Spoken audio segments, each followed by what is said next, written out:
আউযু বিল্লাহি মিনাশ শাইতানির রাজিম বিসমিল্লাহির রহমানির রহিম রাব্বি জিদনি ইলমা রাব্বি জিদনি ইলমা রাব্বি জিদনি ইলমা। আচ্ছা, গত ক্লাসের একটু আলোচনা দিয়ে শুরু করি। গত ক্লাসে সাক্ষ্য আইনের এমসিকিউ পরীক্ষা দিলেন আপনারা দুই। সাক্ষ্য আইনের কিন্তু এটা দ্বিতীয় পরীক্ষা হলো, কিন্তু আমাদের এমসিকিউ এর ধারাবাহিকতা চিন্তা করলে 12 নম্বর পরীক্ষা হলো। তার মানে অলরেডি আপনারা 12টা এমসিকিউ দিয়েছেন।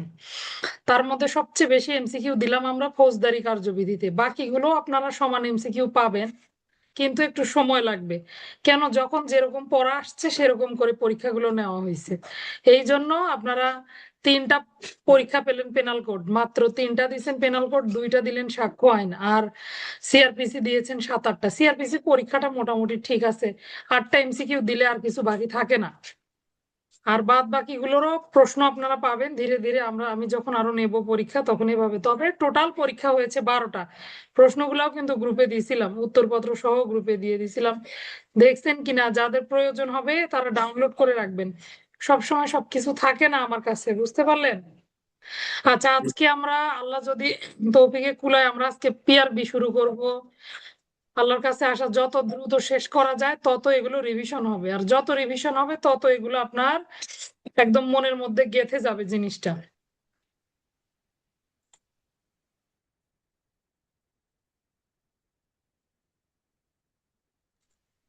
এই জন্য আমি যতটুকু পড়া দেই প্রত্যেক দিন একটু চেষ্টা করেন এটা একটু কমপ্লিট করে আসার। আর কিন্তু সময় নাই।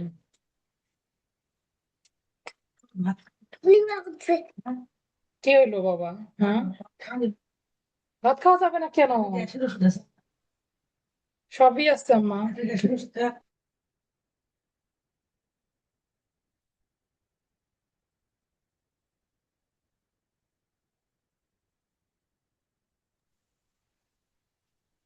আচ্ছা, যেখানে ছিলাম, যাই হোক, এমসিকিউ গুলো যখন নেওয়া হবে তখন নেওয়া হবে। আজকে আমরা প্রবিধান পড়বো। খুবই এখন থেকে মনোযোগ দেন, প্রত্যেকদিন যতটুকু পড়া হবে অতটুকু নিতে পারলেই ইনশাল্লাহ হবে। আমি বলছি যে যে ছাত্র ক্লাসে থাকবে শতভাগ ক্লাসের পড়াটা শুধু কমপ্লিট করবে, তার অতিরিক্ত কোনো কিছু পড়ার দরকার হবে না। আসেন আমরা প্রবিধানে যাব। শুরুতেই আপনাদেরকে সুন্দর একটা প্রবিধানের উপরে সুন্দর একটা প্যারাগ্রাফ বলতে পারি, আমরা একটা প্যারাগ্রাফ পাঠালাম আপনাদের গ্রুপে যে সবাই অন্তত একবার রিডিং করুক। আমি বলি ঘটনাটা একটু, আমরা পটভূমিটা জানবো। পিআরবি কিভাবে আসলো, পিআরবি কেন দরকার হলো, তাই না? একটু না জানলেও একেবারে হঠাৎ করে প্রবিধান পড়লাম। দেখেন, আমরা যদি চিন্তা করি, আইনগুলো কিন্তু এক একটা আইন এক এক রকম, তাই না? যেমন নারী শিশু নির্যাতন দমন আইনের যে কাজ, সেই কাজ কি মাদকদ্রব্য নিয়ন্ত্রণ আইন দিয়ে হবে? হয় না। আবার মাদকদ্রব্য নিয়ন্ত্রণ আইনের যে বিধান বা এই কাজগুলো বা এই অপরাধ নিয়ন্ত্রণের যে ব্যাপারগুলো, এগুলো কি নারী শিশু আইন বা অন্য কোনো আইন দিয়ে হয়? হয় না। তাহলে যুগে যুগে বিভিন্ন প্রয়োজনে কিন্তু এই আইনগুলো সৃষ্টি হয়। যেমন ধরেন ফৌজদারি কার্যবিধি আইনটা আমরা যদি চিন্তা করি, এটা একটা কাজের পদ্ধতি, কেমন করে কাজ করবে, পুলিশ অফিসার ম্যাজিস্ট্রেট থেকে শুরু করে অন্যান্য কার্যক্রম কিভাবে হবে সেটার পদ্ধতি। আবার সাক্ষ্য আইনটা চিন্তা করেন, একটা কোর্টের বিষয়। আজকে কিন্তু ক্লাসে কোনো চাপ নাই, শুধু গল্প। হ্যাঁ, তাহলে এই জিনিসটা খেয়াল করেন যে এক একটা আইন এক এক রকম, এক এক প্রয়োজনে তৈরি। সাক্ষ্য আইনটা যেমন কোর্টে কিভাবে কি করবে, বিচার্য বিষয়, প্রাসঙ্গিক বিষয়, বিভিন্ন কিছু আসে, একদম ভিন্ন আঙ্গিকের একটা আইন, তাই না? আবার পেনাল কোডের চিন্তা যদি করেন, পেনাল কোড দেখেন, পেনাল কোডটা আবার অপরাধ এবং দণ্ডের বিধান, অর্থাৎ এক একটা আইন এক এক রকম। এখন আসেন পিআরবি কেন দরকার বা কখন পিআরবির সৃষ্টি। আমরা তো জানি পিআরবি যখন আমরা পড়ি শুরুতেই দেখি যে 1943 সালে পুলিশ রেগুলেশন অফ বেঙ্গল, কত, 1943 সাল। এখন যখন 19শো শতাব্দী বলতে 1800 সাল থেকে 1900 সাল, এই সময়টা, ওই সময়কালে 19 শতাব্দীতে ব্রিটিশ শাসন আমল ছিল। আপনারা যারা ইতিহাস জানেন বা যারা পড়ালেখা করেন এগুলো ভালো জানেন আমার থেকে। তো দেখেন, ভারতীয় উপমহাদেশ ছিল, সমগ্র উপমহাদেশে ব্রিটিশ শাসন আমল ছিল। এরপরে কিন্তু সিপাহী বিদ্রোহ হয়, তারপরে আবার ভারত বিভাজন হয় 1947 সালে। এরপরে আমাদের স্বাধীনতা যুদ্ধ হয়, তারপরে বাংলাদেশ সৃষ্টি হয়। বাংলাদেশ কবে সৃষ্টি হয়? 1971 সালে। দেখেন, বাংলাদেশ 1971 সালে সৃষ্টি হলো, কিন্তু পিআরবি কবে হলো? 1943 সালে। কত পুরনো তাহলে পিআরবিটা, খেয়াল করছেন? তাহলে প্রবিধান হচ্ছে 1943 সালের। এর মধ্যে একটা গুরুত্বপূর্ণ বিষয় বাদ দিয়ে গেলাম, সেটা হলো পুলিশ আইন। পুলিশ আইনটা কত সালের আইন? 1861 সালের আইন। সবার এটা জানা উচিত, যে জানবে না তাকে তো ফাঁসি দেওয়া উচিত। তাহলে দেখেন জিনিসটা খেয়াল করে, পুলিশ আইন হলো 1861 সালের আইন, আর পুলিশ প্রবিধান হলো 1943। তাহলে কোনটা আগে বলেন তো? আগে পিআরবি নাকি আগে পুলিশ আইন? আগে কিন্তু পুলিশ আইন, 1861 সালে পুলিশ আইন হয়। এটাও কিন্তু ওই ব্রিটিশ শাসন আমলে বা ভারতীয় উপমহাদেশ যখন একত্রে ছিল তখন, ওই তখনকার সময়ে পুলিশি ব্যবস্থা জোরদার করার জন্য পুলিশ আইনটা তৈরি করা হয়। পুলিশ কিভাবে কার্যক্রমগুলো পরিচালনা করবে, আপনারা এটা একটু রিডিং পড়লেই বুঝতে পারবেন, সুন্দর করে লেখা আছে, এটা লাগবে না। একটু বলে 2 মিনিট দিয়ে দিবে। না।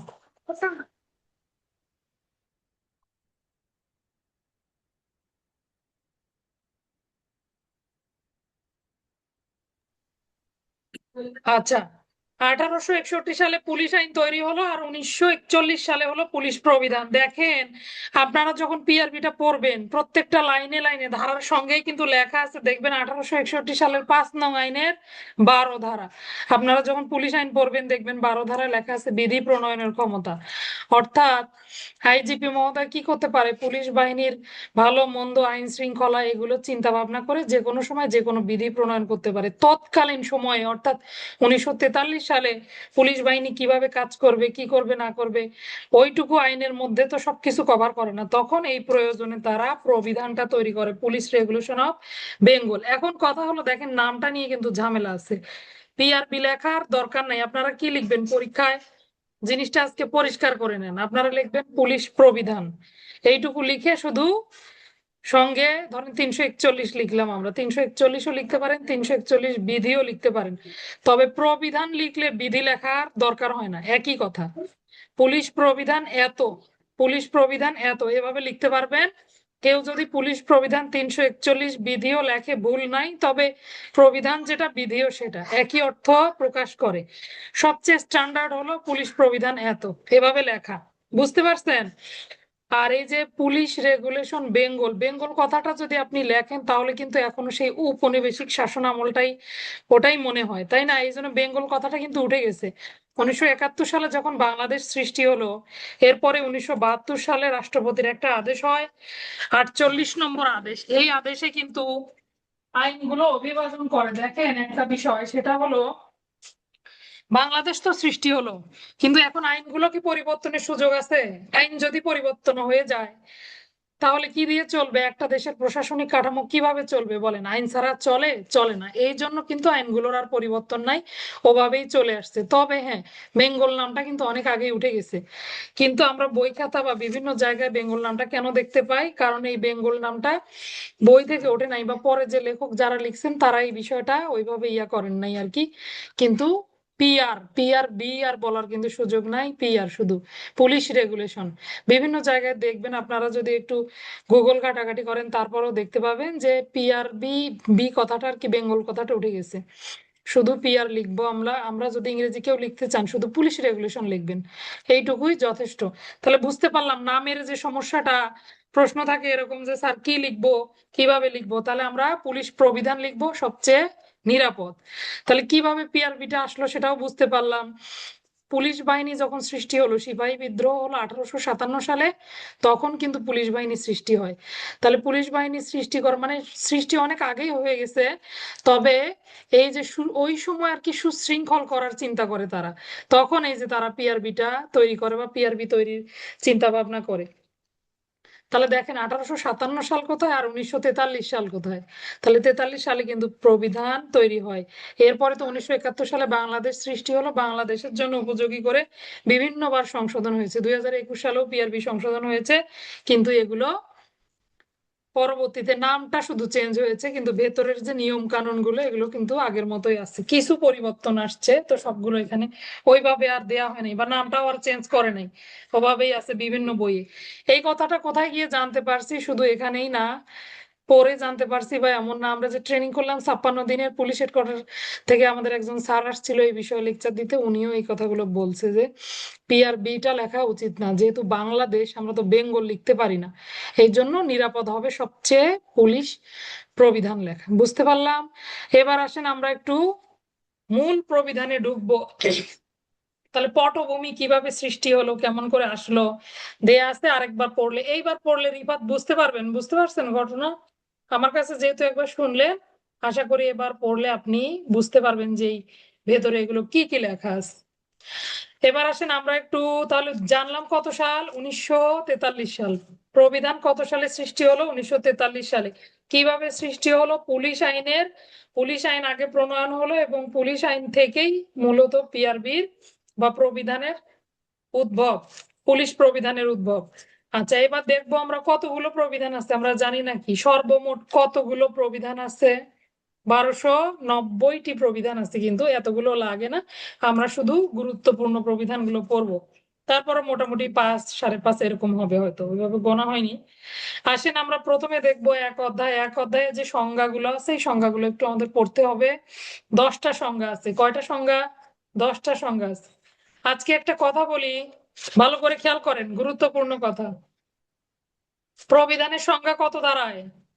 দুঃখিত, আমি কিন্তু বলার সময় অনেক সময় ধারা বলে ফেলবো, আপনারা এটা বিধি ভেবে নিবেন, কারণ ধারা ধারা বলে বলে এমন একটা অভ্যাস হয়ে গেছে, বিধি সহজে আসতে চায় না। আচ্ছা, তাহলে প্রবিধানের কত বিধিতে সংজ্ঞা দেয়া আছে? এক বিধি একে সংজ্ঞা দেয়া আছে। পুলিশ আইনের কত ধারায় সংজ্ঞা দেয়া আছে জানি নাকি আমরা? পুলিশ আইনেও এক ধারায় কিন্তু সংজ্ঞা দেয়া আছে। সাক্ষ্য আইনের সংজ্ঞা কত ধারায় ছিল? সাক্ষ্য আইনের 3 ধারায়। রাবে আপু, আপনাকে ধন্যবাদ। সাক্ষ্য আইনের 3 ধারায় সংজ্ঞা দেয়া ছিল। আরেকটা আইন পড়েছি আমরা, ফৌজদারি কার্যবিধি, সংজ্ঞা কততে ছিল? 4 ধারায় সংজ্ঞা, ফৌজদারি কার্যবিধির সংজ্ঞাগুলো 4-এ। হ্যাঁ, তাহলে দেখেন, সাক্ষ্য আইন 3, ফৌজদারি কার্যবিধি 4, পুলিশ আইন আর প্রবিধানের এক এক ধারায় বা এক বিধিতে সংজ্ঞা। বাদ বাকি যতগুলো মাইনর অ্যাক্ট পাবেন সবগুলোর ম্যাক্সিমাম গুলোরই দেখবেন আপনি অস্ত্র আইনে শুধু 4 ধারা পাবেন, এছাড়া সবগুলাতে 2 ধারায় সংজ্ঞা। তাহলে এটা একটা টেকনিক কিনা, চোখ বন্ধ করে আপনি লিখে ফেলবেন 2 ধারায় সংজ্ঞা। তাহলে বাকি যেগুলো থাকলো সেগুলোর 2 ধারা। তাহলে পিআরবি বা প্রবিধানে আমরা কত পেলাম? যেহেতু পিআরবি চলে আসছে, এখন তো পিআরবি বলতে হবে। পিআরবি কত ধারায় সংজ্ঞা? বিধিতে, এক বিধিতে হলো সংজ্ঞা কয়টা? পেনাল কোডে তো 52 ক পর্যন্ত সংজ্ঞা চলেই গেছে। এটা কি আপনি ওইভাবে হিসাব করলে হবে? ক্লাসের সময় দুষ্টামি করবেন না, ঠিক আছে? পড়ালেখায় মনোযোগ দেন। তাহলে এক বিধিতে হলো ব্যাখ্যা সমূহ বা সংজ্ঞা সমূহ আমরা বলতে পারি। বিসমিল্লাতেই যে কথাটা বললাম, 1861 সালের 5 নং আইনের 12 ধারা, অর্থাৎ পুলিশ আইন থেকে প্রবিধানের জন্ম বা সৃষ্টি আমরা বলতে পারি। এখন দেখি, সর্বপ্রথম হলো পুলিশ সুপারের সংজ্ঞা দেয়া আছে। একের এক পড়বো, একের কিন্তু ক খ না, একের একে হলো পুলিশ সুপার। পুলিশ সুপার বলতে পুলিশ সুপার পদমর্যাদা যিনি, তিনি তো হবেনই, পাশাপাশি অতিরিক্ত পুলিশ সুপার অথবা এখানে দেখেন লেখা আছে ইন্সপেক্টর পদমর্যাদার নিম্নে নন এমন যে কোনো অফিসার যাকে এই দায়িত্ব দেওয়া হবে তিনি পুলিশ সুপার বলে গণ্য হবেন। অর্থাৎ পুলিশ সুপার মহোদয় উপস্থিত নাই, ইন্সপেক্টর পর্যন্ত, মানে ইন্সপেক্টর থেকে আপওয়ার্ড যারাই ওই দায়িত্বে থাকবেন তিনি পুলিশ সুপার বলে গণ্য হবেন বা তারাও পুলিশ সুপারের অন্তর্ভুক্ত হবে। এখন বিষয় হলো, এই প্রেক্ষাপট আছে নাকি? এখন নাই। কাজে আমরা পড়ার জন্য পড়বো, পরীক্ষা আসলে আপনাকে এটাই লিখতে হবে, যেহেতু এটা বিধির নিয়ম, তাই না? কাজে এটাই আমরা লিখবো। যদি এরকম প্রশ্ন থাকে, নিম্নের কোন পদমর্যাদার কর্মকর্তা, এমসিকিউ, নিম্নের কোন পদমর্যাদার কর্মকর্তা পুলিশ সুপারের দায়িত্ব পালন করতে পারবেন? এসপি, পুলিশ সুপার নিজে, ইন্সপেক্টর, সবাই। কি লিখবেন? সবগুলো, যেহেতু বিধিতে, হ্যাঁ এক বিধিতে বলা আছে ইন্সপেক্টর পদমর্যাদার নিম্নে নন, মানে ইন্সপেক্টর থেকে উপরে তারা সবাই এই দায়িত্ব পালন করতে পারবেন। তাহলে একটা সংজ্ঞা পড়ে ফেলছি, আলহামদুলিল্লাহ। একের একে কি? পুলিশ সুপার একের দুইয়ে কি, আসেন দেখি, একের দুইয়ে বলা আছে অফিসার। অফিসার বলতে যে কোনো পুলিশ কর্মচারীকে বোঝাবে, যে কোনো পুলিশ কর্মচারী। অর্থাৎ আমরা বলি না, অনেক সময় মজা করেও তো বলি যে কনস্টেবল সেও তো একজন অফিসার। তাহলে একটা মজা করলেই, আমরা মজা করি যদিও, কিন্তু আইন আছে, দেখতে পাইছেন আজকে কত বিধি, একের দুই। অর্থাৎ প্রত্যেক পুলিশ সদস্য বা পুলিশ কর্মকর্তা কর্মচারী সবাই অফিসার বলে গণ্য হবেন, যে কোনো কর্মচারী অফিসার বলে গণ্য হবেন। এরপরে আসেন দেখি আমরা তিন, সংজ্ঞা তিন, একের তিনে বলা আছে অধস্তন পুলিশ অফিসার। এখানে একটু লিখে রাখেন, যাদের বই আছে লিখে রাখেন পুলিশ আইনের 10 ধারা। কত ধারা লিখবেন? পুলিশ আইনের 1-10। এভাবে লেখেন, পুলিশ আইনের 1-10-এ পাবেন নিম্ন পদস্থ পুলিশ কর্মচারী, ওখানে পাবেন ইন্সপেক্টরের নিচে যারা, তারা নিম্ন পদস্থ পুলিশ কর্মচারী। এখানে পাবেন দেখেন ডেপুটি সুপারিনটেন্ডেন্ট অফ পুলিশ, অর্থাৎ এএসপি থেকে নিচে যারা, তাদেরকে এখানে কি বোঝানো হয়েছে? অধস্তন বোঝানো হয়েছে। তাহলে প্রবিধানে একরকম, পুলিশ আইনে কিন্তু একরকম থাকলো। তো এটা আপনাকে খেয়াল করতে হবে, প্রশ্ন যখন দিবে নিম্ন পদস্থ পুলিশ কর্মচারী বলতে কাকে বোঝানো হয়েছে, তখন আপনার মাথায় এভাবে চিন্তা করতে হবে যেটা পুলিশ আইন থেকে প্রশ্নটা আসছে। আর এখানে কি? অধস্তন পুলিশ অফিসার। ওখানকার ভাষাটা কি? নিম্ন পদস্থ পুলিশ অফিসার। ওখানে হলো পুলিশ আইনের 1-10-এ, এখানে হলো প্রবিধানের 1-3 বিধিতে। বুঝতে পারলাম? পাশে একটু লিখে রাখি, না হলে মনে থাকবে না। একটু ভিন্নতা আছে, হ্যাঁ। ওখানে হলো নিম্ন পদস্থ পুলিশ কর্মচারী, এখানে অধস্তন পুলিশ অফিসার। এরপরে আসেন 1-4 দেখবো নিরস্ত্র পুলিশ। তাহলে নিরস্ত্র তো আমরা এমনি বুঝি যে নিরস্ত্র বলতে কাকে বোঝানো হয়েছে? যারা আনআর্মড, তাই না? নিরস্ত্র যারা স্পেশাল আর্ম ফোর্সের অন্তর্গত নয়, তাদেরকে বলা হবে নিরস্ত্র পুলিশ। এটা এইভাবে মুখস্থ করার কোনো দরকার আছে? এটা তো আমরা এমনি বুঝি যে যারা কি নয়, সশস্ত্র বাহিনীর অন্তর্গত নয়, বা যাদের আর্মস নাই, তারাই হলো নিরস্ত্র পুলিশ। এরপর আসেন 5-এ আছে রিজার্ভ অফিস। 5-এ কি? Reserve office. রিজার্ভ অফিস বলতে আলাদা কোনো অফিস নয়, এটা পুলিশ সুপারের অফিসের একটা অংশ, তাই না? দেখবেন যে অনেক পুলিশ লাইনে কি আছে, রিজার্ভ অফিসে এসপি স্যারের বসার একটা আলাদা জায়গা আছে। অনেক জেলার এসপি স্যার কি করে? রিজার্ভ অফিসে অফিস করে সপ্তাহে 1 দিন বা 2 দিন। তাহলে রিজার্ভ অফিস ভাবতেই আমরা মনে করি হয়তো বা পুলিশ লাইনের একটা অংশ, বা পুলিশ লাইনের বিভিন্ন অফিসের একটা অংশ। মূলত কিন্তু কিন্তু রিজার্ভ অফিস কি? পুলিশ সুপারিনটেন্ডেন্ট অফিসের সেই জায়গা যেটা পুলিশ লাইনে অবস্থিত। অর্থাৎ এসপি অফিসটাই যখন পুলিশ লাইনে অবস্থিত, তখন এটার নাম হলো রিজার্ভ অফিস। বুঝতে পারলাম ঘটনা?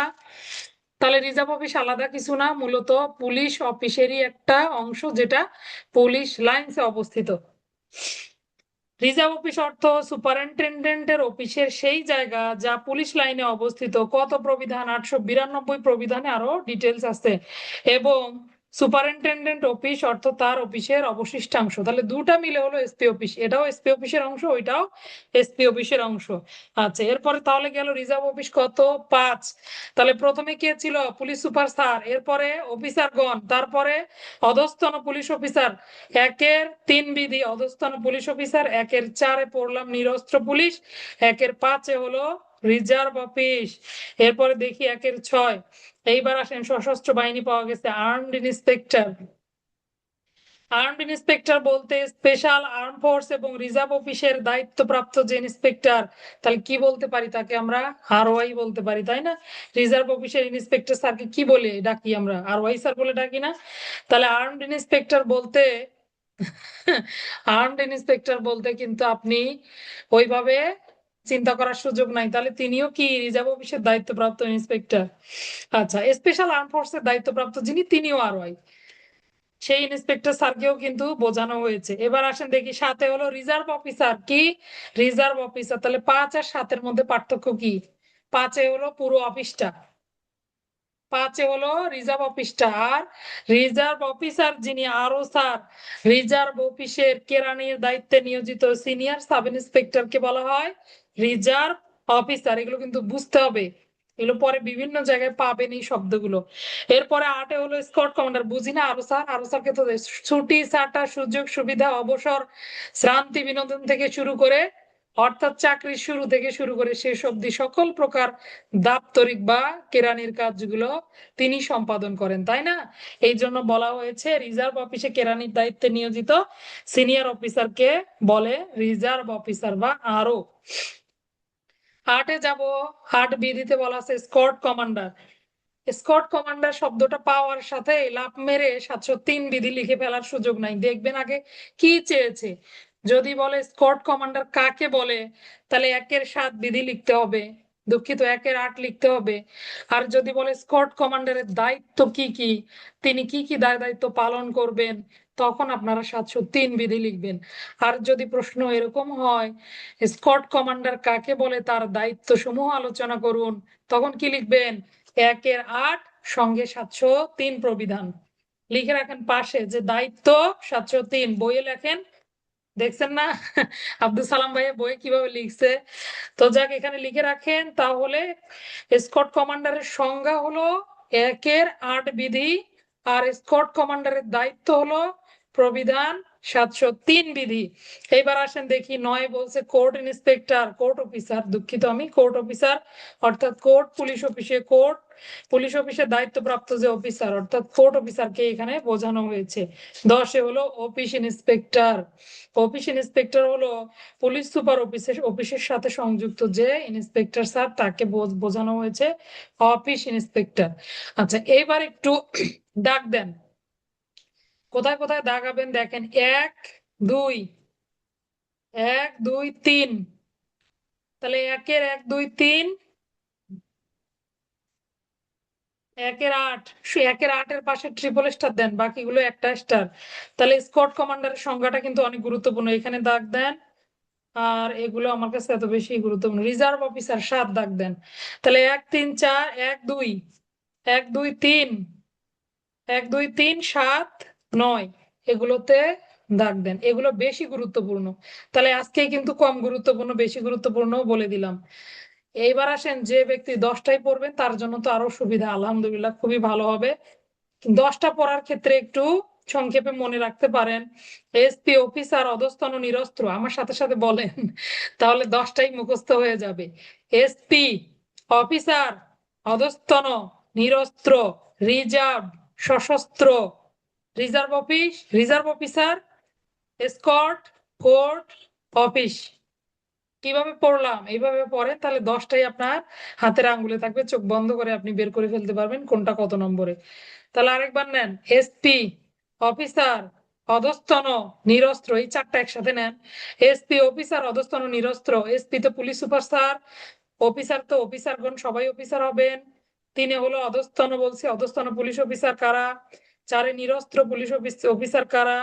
এরপর আসেন রিজার্ভ সশস্ত্র, এইখানে একটু মনে রাখার বিষয়, প্রথম রিজার্ভটা কিন্তু রিজার্ভ অফিস, এর পরের যে রিজার্ভটা পাবেন এই রিজার্ভটা হলো রিজার্ভ অফিসার। তাহলে আগে অফিস না আগে অফিসার?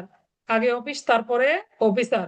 তাহলে 5 হলো রিজার্ভ সশস্ত্র, সশস্ত্র কেন বলেছি? আর্মড ইন্সপেক্টর, হ্যাঁ। তাহলে এই জন্য এভাবে পড়ছি রিজার্ভ সশস্ত্র রিজার্ভ অফিসার, এটা পুরোটাই পড়েন। Reserve officer escort court office, escort court office, এই 3টা আলাদা পড়েন। তাহলে reserve officer escort court office, আরেকবার খেয়াল করেন, এসপি অফিসার অধস্তন নিরস্ত্র রিজার্ভ সশস্ত্র reserve officer escort court office. এইভাবে যদি পড়েন তাহলে 10টাই মনে থাকবে। আচ্ছা আমি একটু ছোট ছোট করে লিখে দিব এখন, এটা দেখে মনে রাখার শর্ট টেকনিক লিখে গ্রুপে দিয়ে দিব এখন। আচ্ছা এই ছিল সংজ্ঞা, এক ধারার সংজ্ঞা বা ব্যাখ্যা বলতে পারেন। সবগুলো কিন্তু 1-এর ক খ লিখিয়ে না, ভুল হয়ে যাবে। 1-এর 1 2 3 লিখবো। 3 ধারা 2 ধারা এগুলো বাদ দেন, 4 ধারায় যাব আমরা, প্রশাসনিক এলাকা। এখানে একটু বোঝার মতো বিষয়, সেটা হলো পিআরবি কিন্তু 1943 সালের বহু পুরনো, তাই না? দেখেন মহকুমা বলে একটা শব্দ আছে এখানে, মহকুমা 4-এর 3 নাম্বার অপশনে পাবেন। মহকুমা একাধিক সার্কেল নিয়ে যে এলাকাটা গঠিত হয় সেটাকে বলে মহকুমা। তাদের আগে একটা নাম দেওয়া ছিল, এসডিপিও পাবেন বিভিন্ন জায়গায়, এসডিপিও ইংরেজিতে লেখা, মহকুমা। তো এই শব্দটা কিন্তু উঠে গেছে বা এটা এখন আর নাই, তো বইয়ে যেহেতু থেকে গেছে পড়বো না আর কি, আমরা এটা বাদ দিয়ে পড়বো। তাহলে 4 ধারায় বলেছে পুলিশের প্রশাসনিক এলাকার মধ্যে কোন এলাকাটা পড়েছে? সমগ্র বাংলাদেশ। তাহলে সমগ্র বাংলাদেশ পুলিশের প্রশাসনিক এলাকা বলে গণ্য হবে। এবং কিভাবে এলাকাটাকে বিভক্ত করা হয়েছে একটু দেখি। দেখেন, প্রথমে হলো রেঞ্জ, তাই না? যখন বদলি হয় জেলার ক্ষেত্রে চিন্তা করেন, আমরা কিন্তু রেঞ্জে এসে রেঞ্জ রিপোর্ট করি। এরপরে রেঞ্জ থেকে কোথায় দেয় আমাদেরকে? বিভিন্ন জেলায়। জেলা থেকে একজন থানায়, সর্বশেষ তো হলো থানা। জেলা থেকে বদলির ক্ষেত্রে দেখেন, চিন্তা করেন যে কোনো একটা সার্কেল যদি আলাদা সার্কেল হয়, ওই সার্কেলে বা সরাসরি থানায় দিলেও কিন্তু সেটা একটা সার্কেলের অধীনে। তারপরে হলো থানা। তাহলে বুঝলাম, রেঞ্জ, জেলা, সার্কেল, থানা, মহকুমাটা শুধু বাদ দিবেন। কি কি? রেঞ্জ, জেলা, সার্কেল, থানা। তাহলে আমরা তো বুঝি 3-4টা থানা নিয়ে বা কিছু থানা নিয়ে, দুটো থানা নিয়েও হতে পারে একটা সার্কেল। এরপরে একাধিক সার্কেল নিয়ে ছিল মহকুমা, এটা বাদ দিয়ে একাধিক সার্কেল নিয়ে হবে জেলা, একাধিক জেলা নিয়ে হবে রেঞ্জ। এভাবেই কিন্তু ভাগটা, এটা সবাই আমরা বুঝি, এটা পড়ার কিছু নাই। এটা হলো প্রশাসনিক এলাকা। এরপরে পড়ার মতো হলো 5 বিধিটা পড়তে হবে। অধস্তন ফাঁড়ি কি? অধস্তন ফাঁড়ি। এবার আসেন ফাঁড়ি এবং থানা। আচ্ছা, থানা, ফাঁড়ি থানার অন্তর্গত নাকি থানা ফাঁড়ির অন্তর্গত? বলেন তো একটু দেখি আপনাদের কি ধারণা। ফাঁড়ি থানার অন্তর্গত। তাহলে ফাঁড়িগুলো কিন্তু থানার অন্তর্গত। আগে যখন থানাগুলো তৈরি করা হয়েছে বা থানার এলাকা বিন্যাস করা হয়েছে, তখন কিছু কিছু এলাকা এখনো আছে, এত বড় এলাকা যেটা কি করা যায় না, থানা থেকে পুলিশি সেবা সেই দোরগোড়া পর্যন্ত পৌঁছানো সম্ভব হয় না। এই চিন্তা ভাবনা থেকেই কিন্তু বিট পুলিশিং এরও উৎপত্তি। বিভিন্ন বিটে বিটে ভাগ করে দিয়ে কি করছে, এই যে ছোট করে নিয়ে আসছে এলাকাগুলোকে, যাতে পুলিশি সেবা শেষ পর্যন্ত পৌঁছানো সম্ভব হয়, তাই না? তাহলে দেখেন, যদি ফাঁড়ির সংজ্ঞা আসে, ফাঁড়ি আমরা কি লিখবো? ফাঁড়ি বলতে থানার অধীনস্থ। তাহলে প্রথমে অধস্তন ফাঁড়ি, অধস্তন ফাঁড়ি মানে থানার অন্তর্গত কোনো এলাকাকে বোঝানো হলো, যেটা থানার অধীনস্থ পল্লী এলাকা, যেটার সাথে সহজে সহজে থানার সাথে জনসাধারণের যোগাযোগ নিশ্চিত করা সম্ভব না হওয়ার জন্য সেই প্রত্যন্ত অঞ্চলে পুলিশের যে ইউনিটকে প্রতিষ্ঠিত করা হয় বা যে ইউনিট ওখানে স্থাপিত হয়েছে সেটাকেই বলে ফাঁড়ি। বুঝতে পারলাম ঘটনা, ফাঁড়ি কাকে বলে। যদি এরকম আসে ফাঁড়ি কাকে বলে, আর যদি আপনি এখান থেকে লেখেন থানার অধীনস্থ অত্যন্ত যে অধীনস্থ যে প্রত্যন্ত যে পল্লী এলাকা, সেখানে থানার সাথে সহজে যোগাযোগ রক্ষা করা সম্ভব না হওয়ার জন্য প্রতিষ্ঠিত ফাঁড়ি। তাহলে বোঝা গেল না, সংজ্ঞাটা স্পষ্ট হলো না। তাহলে কিভাবে লিখবো আমরা? সংজ্ঞা যদি আমাদের আসে, আমরা লিখবো এভাবে, যে পুলিশের যে ইউনিট থানার সাথে পল্লী এলাকার সহজে যোগাযোগ সম্ভব না হওয়ার জন্য পুলিশের যে ইউনিট ওখানে প্রতিষ্ঠা করা হয় বা স্থাপন করা হয়, সেটাকে বলে ফাঁড়ি বা অধস্তন ফাঁড়ি। এই একই রকম হলো টাউন আউটপোস্ট। পৌরসভা এলাকা হলে, এটা ধরেন প্রত্যন্ত অঞ্চল, থানার ভিতরে অনেক দূরে, সেক্ষেত্রে আমরা এটাকে ফাঁড়ি বলতে পারি। আর টাউন আউটপোস্ট বলছে পৌরসভা এলাকার ভিতরে হলে, সুবিধাজনক স্থানে যদি পেট্রোল সুবিধার জন্য এরকম পুলিশের ইউনিট স্থাপন করা হয় বা কিছু সময় পুলিশ ওখানে অবস্থান করবে, সেক্ষেত্রে এটা হলো টাউন আউটপোস্ট। ক্যাম্পও বলতে পারি, অনেকটা ক্যাম্পের মতো। আচ্ছা, ক্যাম্প আর ফাঁড়ি কি একই জিনিস নাকি আলাদা, বলেন? ফাঁড়ি আর ক্যাম্প বুঝি আমরা, এগুলো এগুলো বুঝতে হবে তো। ছেলেরা তো যদিও বোঝে, মেয়েরা একটু কমই বোঝে। আচ্ছা যাক, আমি বলি, আমি যতটুকু বুঝি বলি, আপনারা খেয়াল করেন। ফাঁড়ি হোক মোটামুটি একটা সুনির্দিষ্ট এলাকায় স্থাপিত এবং অনেকটা থানার মতোই ফাঁড়ির কার্যক্রমগুলো অনুষ্ঠিত হয়, তবে থানার নিয়ন্ত্রণাধীন থাকে। কিন্তু ক্যাম্প কিন্তু অস্থায়ী, তাই না? ক্যাম্প 15 দিন হতে পারে, 1 মাস হতে পারে, আবার কিছুদিন পরে ক্যাম্প বন্ধ হয়ে যেতে পারে, তাই না? এরকম করে ক্যাম্প হলো অস্থায়ী পুলিশি অবস্থান, আর ফাঁড়ি হলো থানার অধীনে ছোট যে পুলিশের ইউনিট, সেটাই হলো ফাঁড়ি।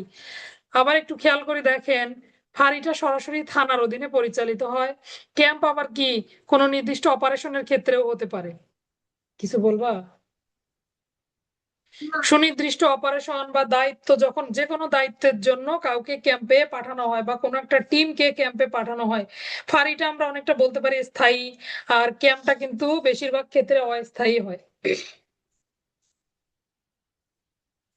ক্যাম্পে একজন সাব ইন্সপেক্টর বা ফাঁড়িতে একজন সাব ইন্সপেক্টর বা একজন এএসআই ইনচার্জ হিসেবে দায়িত্বে থাকেন। আবার ক্যাম্পের ক্ষেত্রে কিন্তু কি হয়, কমান্ডার একজন থাকতে পারে বা অফিসার ফোর্সের দায়িত্বপ্রাপ্ত অন্য যে কোনো একজন ব্যক্তি থাকতে পারে। আবার ফাঁড়ি দেখবেন একটা সুন্দর বিল্ডিং থাকে, ক্যাম্পের ক্ষেত্রে কি থাকে, সর্বোচ্চ একটা তাঁবু থাকতে পারে, তাই না? এরকম আর কি। যদি ফাঁড়ি এবং ক্যাম্পের পার্থক্য আসে 2-4 লাইন এখান থেকে লিখে দিতে পারবেন, যদিও আশা করি আসবে না। এবার আসেন 6 বিধি দেখবো বাংলাদেশ পুলিশের শাখা সমূহ। তাহলে আমরা 4-এ কি পড়ে আসছি? 4-এ কিন্তু পড়লাম প্রশাসনিক এলাকা, 1-এ পড়লাম সংজ্ঞা সমূহ, 4-এ পড়লাম পুলিশের প্রশাসনিক এলাকা কিভাবে তৈরি হবে, আর 6-এ পড়লাম বাংলাদেশ পুলিশের শাখা সমূহ। আসেন দেখি শাখাগুলো কি কি। অনেকগুলো শাখা আছে তাই না? শাখাগুলো গুনে শেষ করা যায় না, সবার সবগুলো শাখা আমরা ওইভাবে মনেও রাখতে পারি না। মোটামুটি কয়েকটা শাখা আমরা দেখব। দেখেন সিনিয়র অফিসারদের যে আছে ঊর্ধ্বতন প্রশাসনিক অফিসার আইজিপি মহোদয়, তার তো আলাদা একটা অফিস আছে, বা পুলিশ হেডকোয়ার্টার বলতে পারি, পুলিশের সর্বোচ্চ অফিস। এরপরে জেলা পুলিশ আছে, railway police, police training college, staff college, অপরাধ তদন্ত বিভাগ আছে, এছাড়াও আবার রেঞ্জ আছে, অনেকগুলো স্পেশাল ব্রাঞ্চ আছে, সিআইডি, এসবি, তাই না? স্পেশাল ব্রাঞ্চ যেটা বললাম আর কি। তো এরকম যে শাখাগুলো আছে এগুলো হলো পুলিশের শাখা সমূহ।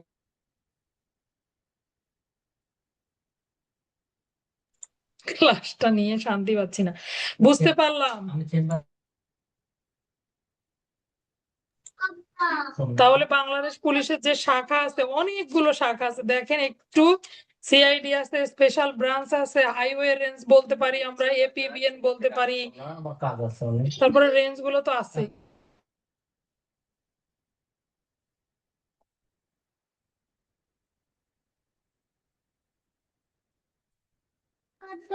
আচ্ছা তাহলে এক এক বিধিতে দেখলাম আমরা, সংজ্ঞা সমূহ। তারপরে পড়লাম আমরা সরাসরি 4 বিধি পড়লাম।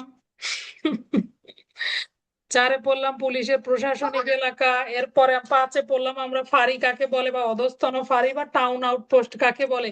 টাউন আউটপোস্টটা যদি আসে তাহলে কিন্তু লিখবো যে পৌরসভা এলাকা, এই কথাটা মনে রাখবেন, পৌরসভা এলাকায় এমসিকিউ দিতে পারে। ফাঁড়ি হলো প্রত্যন্ত এলাকায়, আর টাউন আউটপোস্ট হলো পৌরসভা এলাকায়। আচ্ছা এই ছিল মোটামুটি। এরপরে আমরা চলে যাব সরাসরি, দেখি পরের বিধিগুলো কোনটা বিধি পড়বো। এখানে আমার বই নাই, তো বই থাকলে বইয়ে দাগানো ছিল।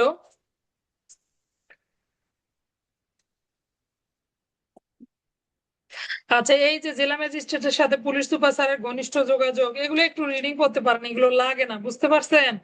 আবার পিপিজিপির সাথে সম্পর্ক ভালো রাখবে, এগুলা, হ্যাঁ হ্যাঁ, এগুলা বেশি গুরুত্বপূর্ণ নয়, এগুলো আপনারা কি করবেন একবার একটু রিডিং করে নিতে পারেন। এছাড়া আমার মতে সরাসরি 29 বিধিতে আমরা চলে যাব। কত বিধি? 29। পরে এই যে প্রবিধান কিন্তু অনেক ছেড়ে ছেড়ে পড়া, এই জন্য ক্লাস মিস করবেন, কোনটা বিধি পড়া লাগবে কোনটা পড়া লাগবে না বুঝতে পারবেন না। বুঝলেন ঘটনা? এই জন্য ক্লাস মিস করা যাবে না। তাহলে দেখেন সরাসরি 29 বিধিতে চলে যাব আমরা। পুলিশ অফিসারের বিরুদ্ধে উত্থাপিত অভিযোগ সম্পর্কে ম্যাজিস্ট্রিয়াল তদন্ত। তাহলে দেখেন সর্বপ্রথম একটা ব্যাপার, সেটা হলো ম্যাজিস্ট্রেট কি তদন্ত করতে পারে? সাধারণত আমরা জানি তদন্ত সংজ্ঞা যে পড়েছিলাম ফৌজদারি কার্যবিধি 4-1 এখানে আমরা তদন্ত কি পড়েছিলাম? পুলিশ অফিসার কর্তৃক ম্যাজিস্ট্রেটের নিকট থেকে ক্ষমতাপ্রাপ্ত অপর কোনো ব্যক্তি কর্তৃক পরিচালিত কার্যক্রমই তদন্ত, কিন্তু তিনি ম্যাজিস্ট্রেট নন, তাই না? ম্যাজিস্ট্রেট যেটা করবেন বা একজন বিচারক যেটা করবেন এটাকে বলে কি ইনকোয়ারি। কিন্তু হ্যাঁ ব্যতিক্রম আছে, কিছু ব্যতিক্রম আছে, সেটা হলো কিছু কিছু ক্ষেত্রে কি করতে পারবেন, ম্যাজিস্ট্রেটরাও তদন্ত করতে পারেন, এটাকে ম্যাজিস্ট্রিয়াল তদন্ত বলে। তো এটা ভিন্ন প্রেক্ষাপট। কিরকম হতে পারে? ধরেন বেআইনি সমাবেশ ছত্রভঙ্গ করার কালে অনেক গোলাগুলি হলো, এই যে রিপোর্টটা তৈরি করে বা এই রিপোর্টটা কাকে প্রেরণ করে? ম্যাজিস্ট্রেটকে কিন্তু প্রেরণ করে, একজন নির্বাহী ম্যাজিস্ট্রেট বা জেলা ম্যাজিস্ট্রেট স্যারকে দেয়। তিনি আবার এই বিষয়ে কি করেন? তদন্ত করেন, গোলা বারুদের সঠিক ব্যবহার সম্পর্কে কিন্তু তদন্ত করেন। এই তদন্তগুলো কিন্তু ম্যাজিস্ট্রিয়াল তদন্ত। এছাড়াও পুলিশ অফিসারের বিরুদ্ধে কোনো গুরুতর অপরাধের অভিযোগ উত্থাপিত হলেও অনেক সময় ম্যাজিস্ট্রিয়াল তদন্ত হয়। তো এইটা কিন্তু একটা ব্যতিক্রম, বুঝতে পারলাম? আসেন একটু 29 বিধি দেখবো আমরা। পুলিশ অফিসারের বিরুদ্ধে যদি কোনো অভিযোগ উত্থাপিত হয়, কি অভিযোগ সেটা আমরা ভেতরে দেখছি। তার আগে অভিযোগ উত্থাপিত হলে কিরকম তদন্ত হবে? ম্যাজিস্ট্রিয়াল তদন্ত করা যাবেন। এখন যদি কোনো ম্যাজিস্ট্রেট তদন্ত করে তার পদমর্যাদা কি হবে সেটা আমরা দেখতে পাবো। সর্বপ্রথম বলেছে, দেখেন এই তদন্ত যে অনুষ্ঠিত হবে কার্যক্রমটা কেমন হবে? ঘটনাস্থলেই তদন্ত অনুষ্ঠিত হওয়া উচিত। এই কথাটা দ্বারা কি বোঝানো হয়েছে? যেখানে ঘটনা সেখানে গিয়ে তদন্ত করা উচিত। ঘরে বসে আপনি তদন্ত করতে চাইলে হবে না। তাহলে পুলিশ অফিসারের বিরুদ্ধে যদি কোনো অভিযোগ উত্থাপিত হয়, তদন্ত কোথায় হবে? তদন্ত ঘটনাস্থলে অনুষ্ঠিত হতে হবে। প্রথম পয়েন্ট। এরপরে আসেন দ্বিতীয় পয়েন্টে কি বলেছে? তদন্তের দায়িত্বপ্রাপ্ত যে ম্যাজিস্ট্রেট, তিনি সম্ভব হলে অনধিক পরের দিনই রওনা হবেন। ঘটনার সংবাদ পেলেন, যদি সেদিন যেতে নাও পারেন, অনধিক কমপক্ষে পরের দিন যেতেই হবে। তিনি কি করবেন? ঘটনাস্থলে পরের দিন রওনা হবেন। তাহলে এরকম একটা এমসিকিউ দিলাম, খেয়াল করেন, এমসিকিউ উত্তর দেন। পুলিশ অফিসারের বিরুদ্ধে কোনো অভিযোগ উত্থাপিত হলে ম্যাজিস্ট্রেট ঘটনাস্থলে কবে রওনা হবেন? পরের দিন, অনধিক পরের দিন, যে কোনো সময় রওনা হতে পারবেন? সবগুলোই, কোনোটি নয়। তাহলে কি দিবেন? অনধিক পরের দিন। তার মানে ওই দিন গেলেও সমস্যা নেই, তবে পরের দিন অবশ্যই যেতে হবে। সর্বোচ্চ সময় কি? অনধিক পরের দিন ঘটনাস্থলে রওনা হবেন। এগুলো দাগ দেন, যেখানে যেখানে বলছি দাগিয়ে রাখেন।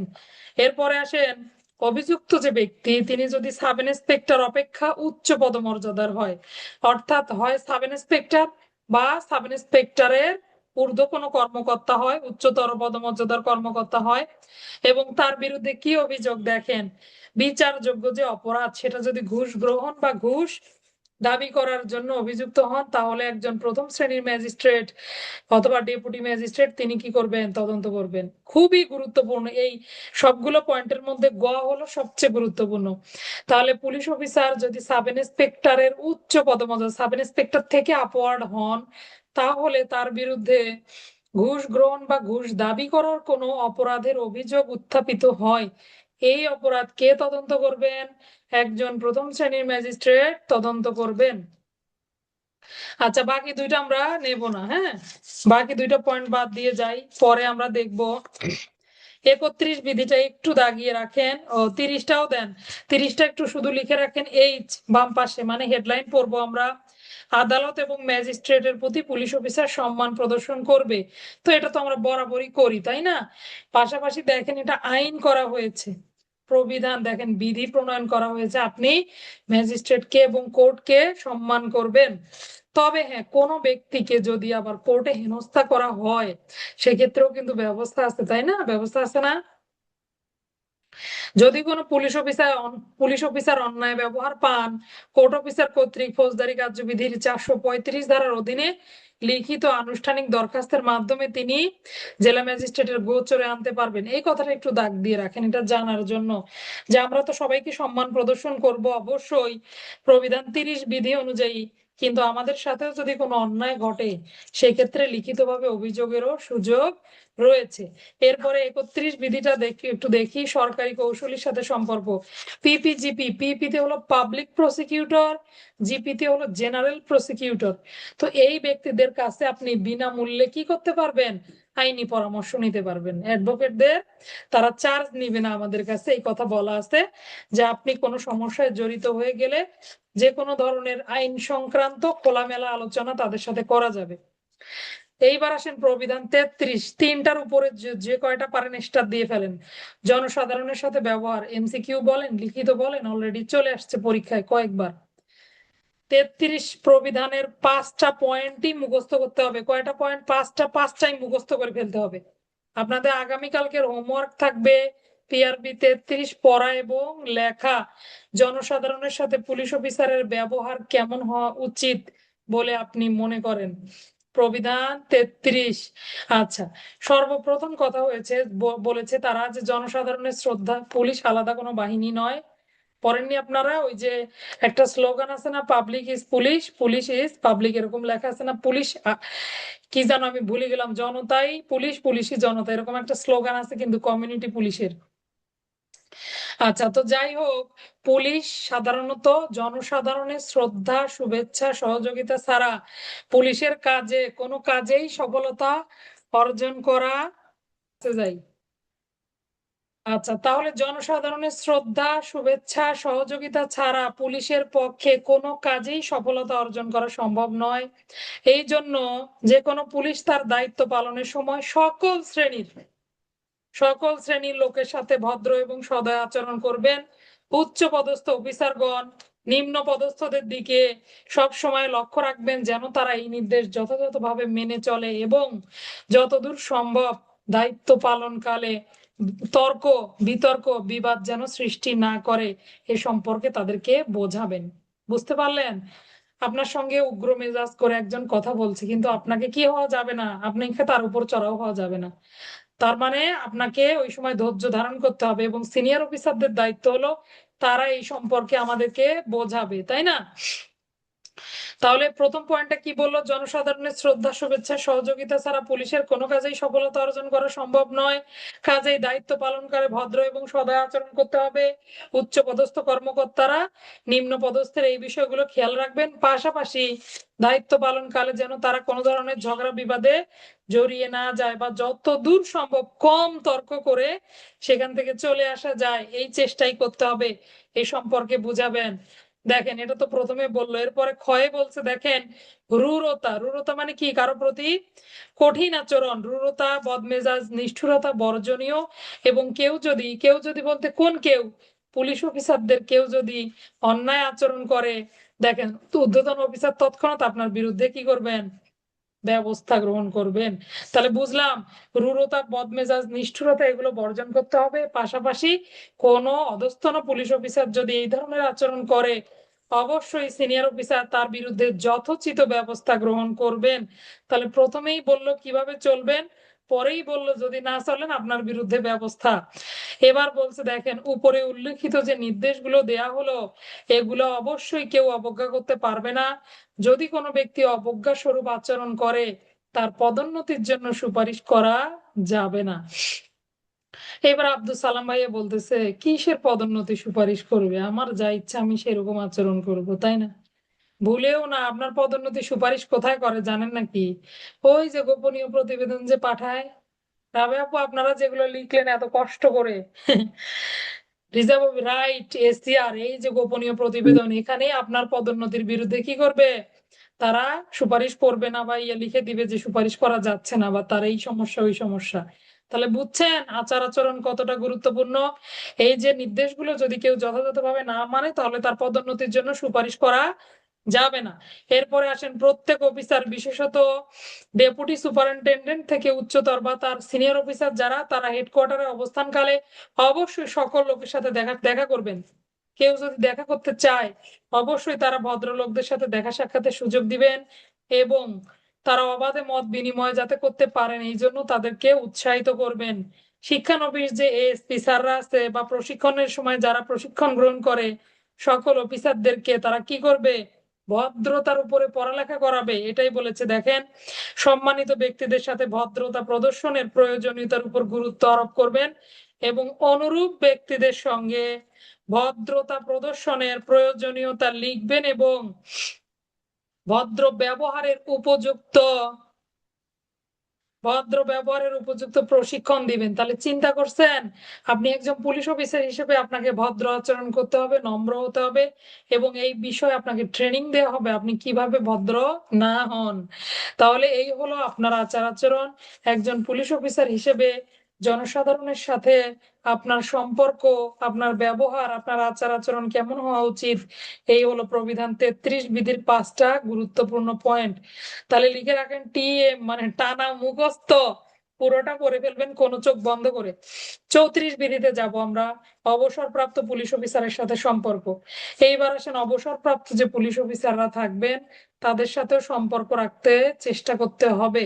দেখেন কি বলেছে, চাকুরিরত সকল অফিসার নিজ নিজ এলাকায় বসবাসকারী যে অবসরপ্রাপ্ত পুলিশ অফিসারগণ তাদের সাথে যোগাযোগ রাখবেন এবং বন্ধুত্বপূর্ণ সম্পর্ক রাখার চেষ্টা করবেন। বিশেষত তাদের জ্ঞান এবং অভিজ্ঞতাকে কাজে লাগিয়ে সার্কেল ইন্সপেক্টর বা থানার ভারপ্রাপ্ত অফিসারগণ তাদের সহযোগিতা নিবেন। এরপরে দেখেন, পাশাপাশি এগুলো তো আপনি কাজে লাগালেন তাদেরকে, পাশাপাশি তাদের সম্মান করতে বলছে কিভাবে। দেখেন, আপনারা যখন বিভিন্ন অনুষ্ঠানের আয়োজন করবেন, কুচকাওয়াজ অথবা অন্য কোনো সম্মেলন দাওয়াত এগুলোতে তাদেরকে নিমন্ত্রণ জানাতে হবে, আমন্ত্রণ জানাতে হবে। তাহলে কত রেসপেক্টের কথা বলছে, কিন্তু কি খোঁজ কি কেউ কারো রাখে? অবসরে যাওয়ার পর বেশিরভাগ পুলিশ সদস্য অসুস্থ হয়ে অকাল মৃত্যুবরণ করে, এই বিষয়টা আপনারা জানেন নাকি? জরিপ করলে দেখবেন বা একটু খেয়াল করলে দেখবেন বেশিরভাগ পুলিশ সদস্য অবসরে গিয়ে অসুস্থ হয়ে যায় এবং মৃত্যুর হারও অনেক বেশি। কেন এই কথাটা বললাম এখানে, একটা ব্যাপার কি দেখেন, একটু ছোট্ট একটু পারিবারিক কথা বলি। আমার বাবা আমার বাবা আর্মড সাব ইন্সপেক্টর মোহাম্মদ রাজা মিয়া। সে সারা জীবন তার চাকরি কিন্তু পিটিসিতে খুলনা পিটিসিতে চাকরি করেছে, সে রংপুর পিটিসিতে তার অনেকদিন চাকরি। আগে কিছু চাকরি আরআরএফ করেছে, আবার ইয়াতে পিওএম এও চাকরি করে আসছে সে ঢাকায়। তো যাই হোক, সে অবসরে গেছে, যাওয়ার পরে সে হার্ট অ্যাটাক করছে। হার্ট অ্যাটাক করার পরে তার হার্টে 2টা রিং পরানো হয়েছে ঢাকায়। আপুরা অবশ্য জানে যে রাবেয়া আপুরের সাথে ছিল।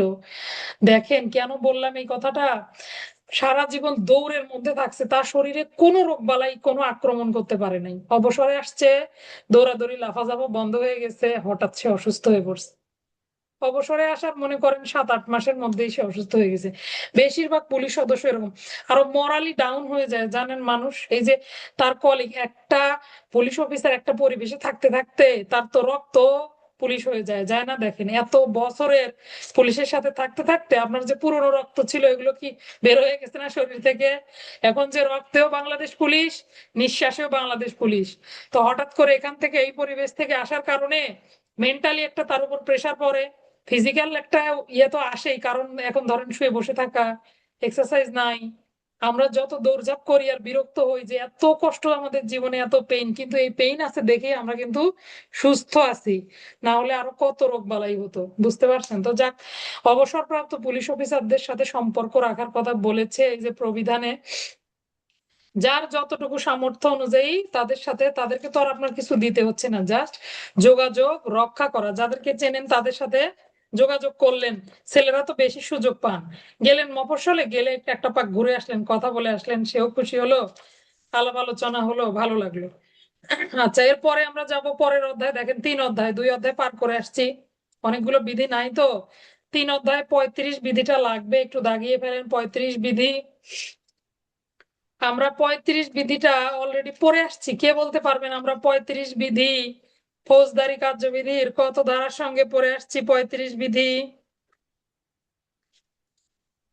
আর আর কে বলবেন?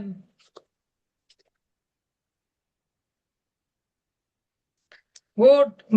12 ধারার সঙ্গে পড়েছিলাম, 12 ধারায় পড়েছিলাম স্পেশাল ম্যাজিস্ট্রেট। আর আর না তোমাকে ধন্যবাদ, তুমি যদিও সিআরপিসির ক্লাস পাওনি। আচ্ছা, 12 ধারায় পড়েছিলাম আমরা স্পেশাল ম্যাজিস্ট্রেট। স্পেশাল ম্যাজিস্ট্রেট কি পড়েছিলাম, যে পুলিশের এসপি থেকে তদূর্ধ্ব পদমর্যাদার কর্মকর্তাকে কি দেয়া হয়, কিছু বিশেষ পরিস্থিতিতে ম্যাজিস্ট্রেটের ক্ষমতা দেয়া হয়। তো ওই যে নির্বাহী ম্যাজিস্ট্রেটের যে ক্ষমতাটা দেয়া হয়, এভাবে কি করা হয়, পুলিশ ম্যাজিস্ট্রেটের ক্ষমতা প্রয়োগ করতে পারে, তবে সীমিত ক্ষেত্রে, অপরাধ দমন, আইন শৃঙ্খলা রক্ষা, বিভিন্ন মামলার ক্ষেত্রে। হ্যাঁ, এই যে 35 প্রবিধানটা ব্যবহার করব, প্রবিধান মূলত আলাদা কিছু না। একটা জিনিস চিন্তা করেন, আপনারা কি পরীক্ষার প্রশ্নটা ভালোভাবে পড়েছিলেন? লিখিত পরীক্ষার যে প্রশ্নটা দেয়, প্রশ্নের উপরে কি লেখা থাকে দেখছিলেন?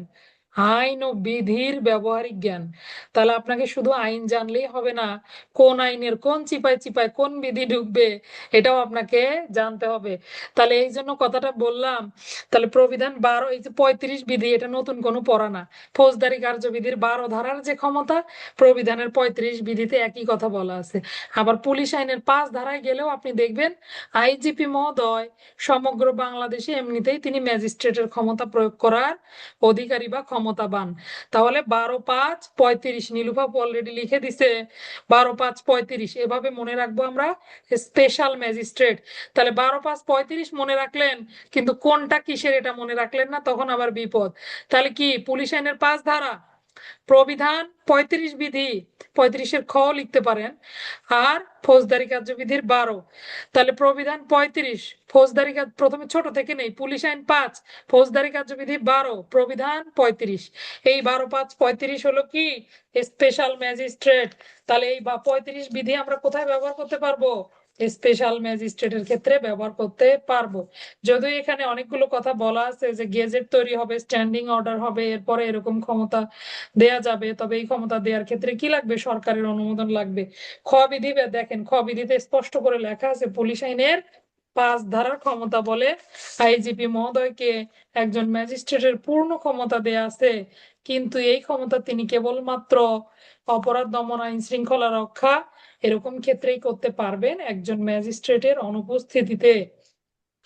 তাহলে 35-এ শুধু খ বিধি পড়লেই হবে, প্রথমটা বাদ দেন, শুধু খ বিধিটা নেন। আচ্ছা, এরপরে আমরা চলে যাব দেখি পরের বিধি, পুলিশ সুপারের ক্ষমতা এবং দায়িত্ব, এগুলো দরকার নাই। 41 বিধিটাতে যান। 41 বিধিটা একটু পড়তে হবে। দেখেন এখানে পুলিশ সুপারের কিছু,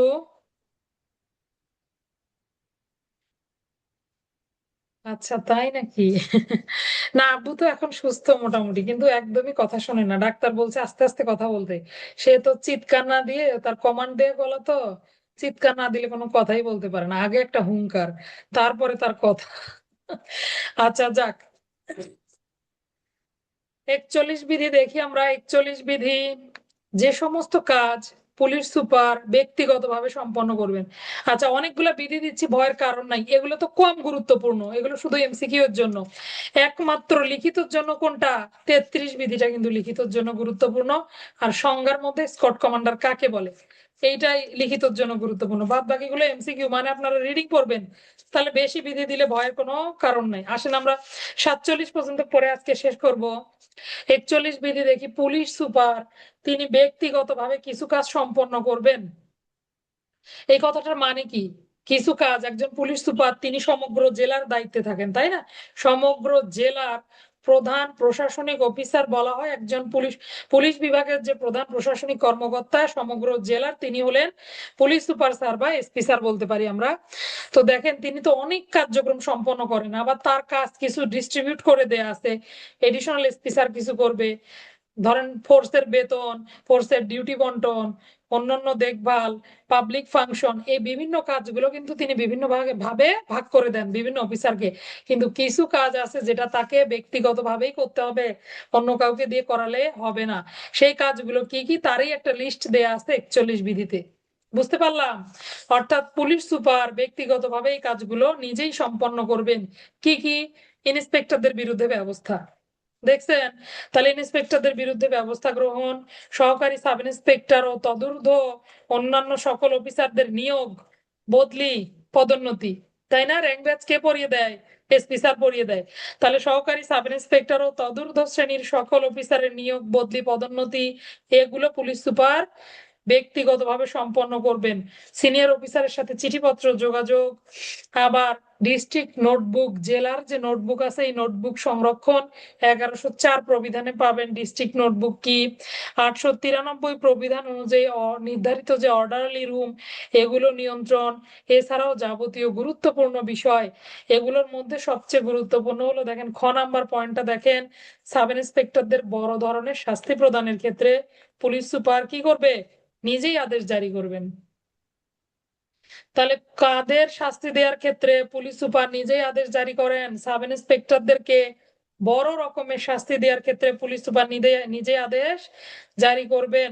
এরপরে সুপারিনটেন্ডেন্ট যতদূর সম্ভব নিজেই গুরুত্বপূর্ণ মামলাগুলো তদারকি করবেন। আমরা দেখব তদন্ত তদারকি করবেন। যেমন সুপারভিশন স্যার থাকে আমাদের, ডিসি স্যার সুপারভিশন করে, আবার অন্যান্য স্যাররাও করে। তো এরকম গুরুত্বপূর্ণ যে মামলা পাবো আমরা, এসআর মামলা বা স্পেশাল রিপোর্ট কেস যেগুলো পাবো 53 বিধিতে, এই মামলাগুলোর তদারকি তারা যেন নিজেই করেন। হেডকোয়ার্টারে মাসিক কিট ইন্সপেকশন করবেন, এবং ইন্সপেকশন করে না এসপি স্যার, ইন্সপেকশনে আসে জেলার থানাগুলি এবং পুলিশ অফিসারদের তদারকি যতদূর সম্ভব গোপনীয় যে বিষয়গুলো এগুলো নিজেই সম্পাদন করবেন। এইটা একবার রিডিং করে নিবেন, একবার না কয়েকবার রিডিং পড়বেন। আর গুরুত্বপূর্ণ হলো খ নাম্বার পয়েন্টটা, এই যে 1-2 যে আছে, ক এর 1-2 খ নাম্বার পয়েন্টটা, আর গুরুত্বপূর্ণ মামলা গ এর 1 নাম্বার পয়েন্টটা, এগুলো বেশি গুরুত্বপূর্ণ। প্রবিধান যখন পড়বো আমরা ক্লাসে আসবেন তখন মার্কার গুলো নিয়ে বসবেন, হ্যাঁ, মার্কার নিয়ে বসবেন, যেটা যেটা বেশি গুরুত্বপূর্ণ বলবো, যে পিআরবি পড়বেন সেটা হলুদ দাগাবেন বা হাইলাইটার দিয়ে দাগাবেন, আর যে জায়গাটা বেশি গুরুত্বপূর্ণ বলবো সেটা একটা সাইন পেন অথবা একটা অন্য কালার দিয়ে দাগিয়ে ফেলবেন যে স্যার এইটা বেশি গুরুত্বপূর্ণ বলছে। এটা পুরোটা একবার পড়বো, এর মধ্যে এই 3টা পয়েন্ট বাদ দেওয়া যাবে না। এইভাবে করে দাগায় দাগায় পড়তে হবে পিআরবি, বুঝতে পারলেন? পরের বিধিতে যাব আমরা, আসেন 47 বিধি, খেয়াল করেন 47 বিধি গুরুত্বপূর্ণ। 47 বিধিতে এমসিকিউ আসছে, দেখেন কতগুলো এমসিকিউ। এখানে বলা আছে পরিদর্শন। আচ্ছা, পরিদর্শন কথাটার সাথে পরিচিত নন এরকম ব্যক্তি নাই। আমরা প্রায় দেখি, ভয় পাই যে স্যার ইন্সপেকশনে আসবেন, থানা বলেন, পুলিশ লাইন বলেন, ইন্সপেকশনে আসবেন স্যাররা। এই যে পরিদর্শন করবেন বা ইন্সপেকশনে আসেন, আমরা তো ভয় পাই স্যাররা ইন্সপেকশনে আসে, কিন্তু স্যাররাও কি ইন্সপেকশনে আসতে ভালো লাগে তাদের? না, কিন্তু এটা প্রবিধানের নিয়ম, তাদেরকে ইন্সপেকশন করতে হবে। পুলিশ বাহিনী সুশৃঙ্খল আছে কিনা এটা বজায় রাখার জন্য মাঝে মাঝেই পরিদর্শনে আসতে হবে। তাহলে আসেন আমরা দেখি পরিদর্শনের সংখ্যা, কোন অফিসার বছরে বা মাসে বা 2 বছরে 1 বছরে কতবার পরিদর্শন করবেন সেই সংখ্যাটা দেয়া আছে প্রবিধান 47 বিধিতে। তাহলে পরিদর্শনের সংখ্যা দেখেন কে কতবার পরিদর্শন করবে, ওইদিকে না দেখে পরের যে টিকা লেখা আছে দেখেন একটা চার্ট দেয়া আছে, আমরা এই চার্ট থেকে পড়ে ফেলবো, ওইদিকে পড়লে কষ্ট হবে ধরে রাখতে। এদিক থেকে খেয়াল করেন, চার্টটা দাগিয়ে ফেলেন।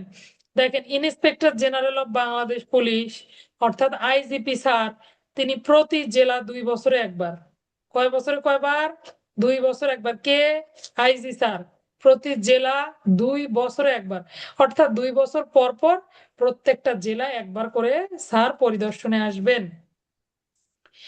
অতিরিক্ত আইজিপি প্রতি জেলা 2 বছরে 2বার। অতিরিক্ত আইজিপি আসে না বা এটা লাগে না, গুরুত্বপূর্ণ হলো আইজিপি স্যার কতবার পরিদর্শন করেন। তারপরে দেখেন প্রত্যেক জেলা 2 বছরে তিনি 2বার, অর্থাৎ বছরে একবার করে করে তিনি দেখে আসবেন।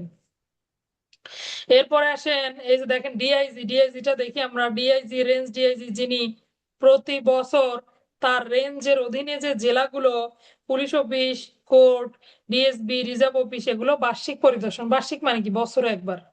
একটু লিখে রাখেন, বছরে একবার পরিদর্শন করবেন। হিসাব শাখা আবার বছরে 2বার, একটা হলো প্রথম অর্ধবার্ষিক, দ্বিতীয় অর্ধবার্ষিক পরিদর্শন করবেন।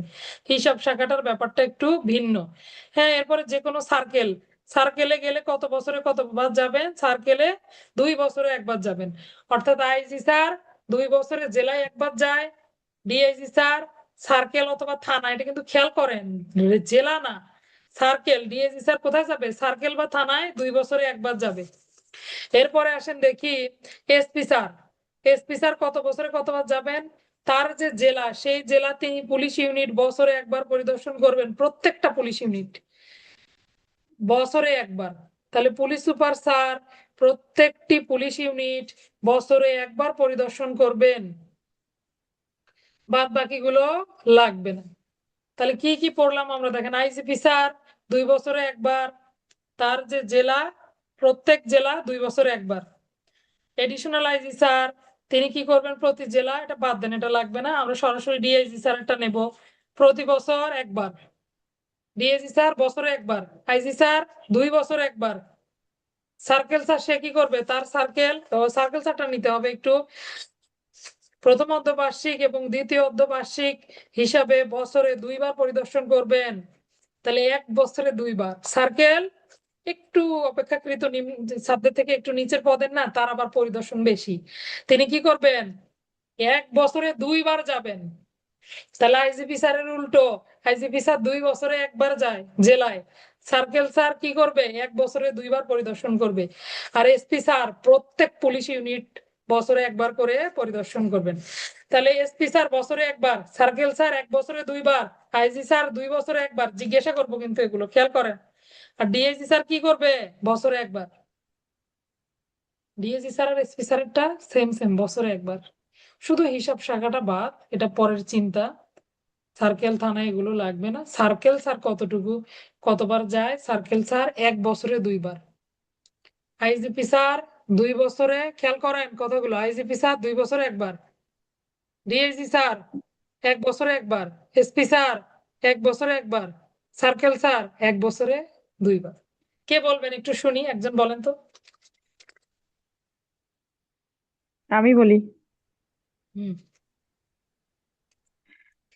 আইজি স্যার হচ্ছে 2 বছরে একবার পরিদর্শন করবেন, ডিআইজি স্যার 1 বছরে একবার, এসপি স্যার 1 বছরে একবার, আর সার্কেল স্যার 1 বছরে 2বার পরিদর্শন করবেন। এই 4টা কথা একটু 47-এর মাথার উপরে লিখে রাখেন, ভেতরে আপনাকে আর পড়াই লাগবে না। এইভাবে করে সবাই বইয়ে লিখবেন, যেহেতু এখান থেকে দেখতে কষ্ট হয় তাই না, বুঝতে কষ্ট হয়।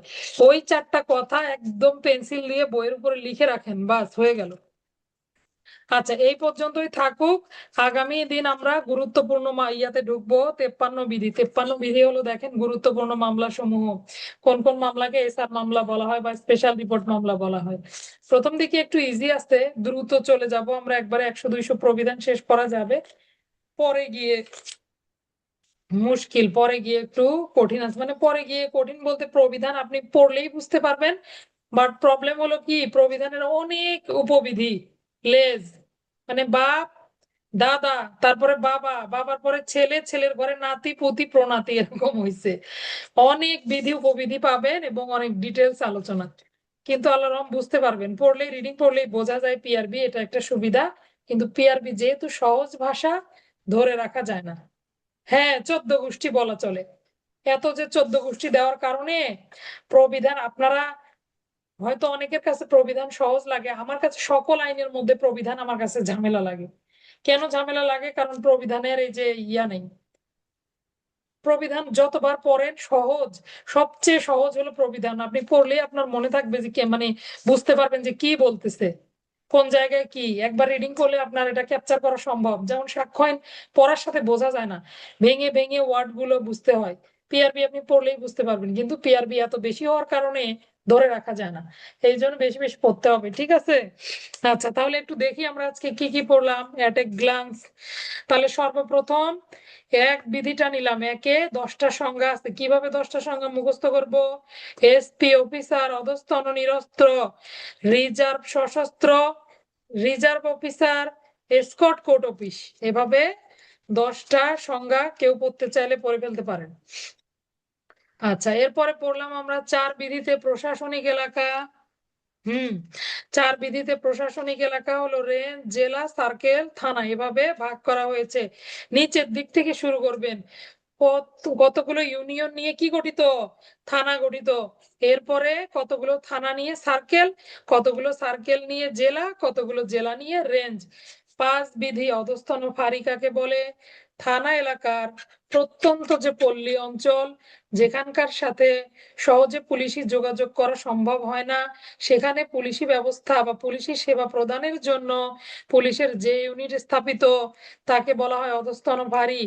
একইভাবে পৌরসভা এলাকায় যখন কোনো পোস্ট এখানে স্থাপন করা হয়, সেটাকে বলা হয় টাউন। সুবিধাজনক স্থানে পেট্রোল ডিউটির জন্য যে পোস্ট স্থাপন করা হয়, সেটাই হলো টাউন আউটপোস্ট। 6 হলো বাংলাদেশ পুলিশের শাখা সমূহ। অনেকগুলো শাখা আছে, 2-3টা পড়লেই হবে। র্যাপিড অ্যাকশন ব্যাটালিয়নও পড়তে পারেন সঙ্গে, র্যাবও তো বাংলাদেশ পুলিশের একটা শাখার মধ্যে পড়ে। আচ্ছা, training college, staff college, special branch ইত্যাদি অনেকগুলো আছে। আচ্ছা, হাইওয়ে পুলিশ।